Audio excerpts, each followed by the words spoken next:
constant innovation, unparalleled education, groundbreaking global business education you'll find only at Oxford College of Business. That's because all we do, all we are, is business education. The 2018 budget is founded on the themes of a blue-green budget and on the theme of Enterprise Sri Lanka. This is a budget to harness Sri Lanka's marine and natural resources in a sustainable manner whilst unleashing the true potential of our greatest resources, our people.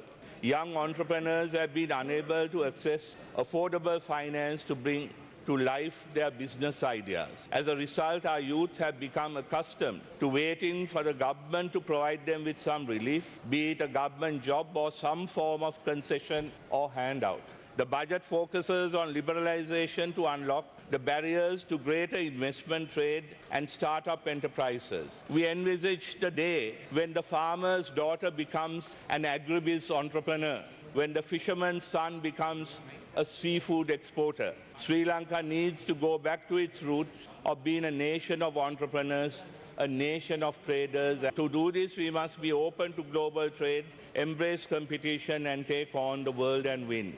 Present, 5 Sri Lankan companies control the agencies of shipping lines that account for 74% of the global shipping market. Whilst these companies have opposed liberalization of the sector, Sri Lanka Apparel Exporters, the Tea Exporters Association of Sri Lanka and the Sri Lanka Export Association have all hailed the move to liberalize the shipping industry since it enables more competitive pricing and better services to the entire export industry. Do we want to undermine the interests of thousands of export companies and hundreds of thousands of their employees to serve the interests of a handful of entrenched shipping agency companies? We will ensure that such competition will be fair and balanced, eliminating unfair trade practices by enacting prudent regulation. This is why the proposal on shipping liberalization is coupled with the proposals to implement an independent regulator for the industry.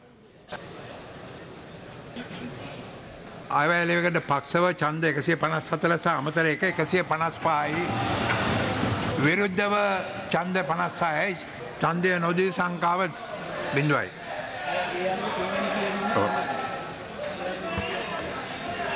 ඒ අනුව තුන්වෙනි කීම සම්මතයි. The Tamil National Alliance cast their vote for the budget proposal 2018 along with the parliamentarians representing the government, while members of the joint opposition and JVP cast their votes against the budget. Meanwhile, the parliamentary debate on expenditure of the Minister of Finance and Mass Media was conducted today. Back then, it cost $4.5 billion annually just to import crude oil. Now it only costs about 2.8 or 2.5 billion US. We were able to save more than $5 billion US. What happened to that money?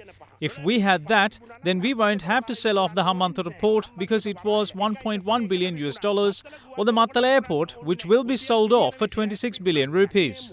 There won't be any kind of an economic crisis if we didn't make these kinds of stupid decisions. It would be a good deed if you can include the report by the International Monetary Fund on Sri Lanka into the Hansard.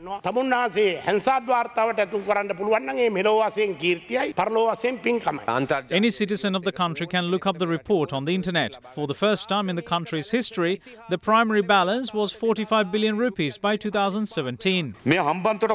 What are the taxes you will be receiving from the Hambantota port? Company profits will not be taxed for 32 years. Dividends will be free of tax for 26 years. Tax on nation building will also be freed. I'd like to know if there are any more taxes other than these. Our treasury won't get any tax from this port for decades. So the finance ministry must let this parliament know as to what other taxes we are talking about here.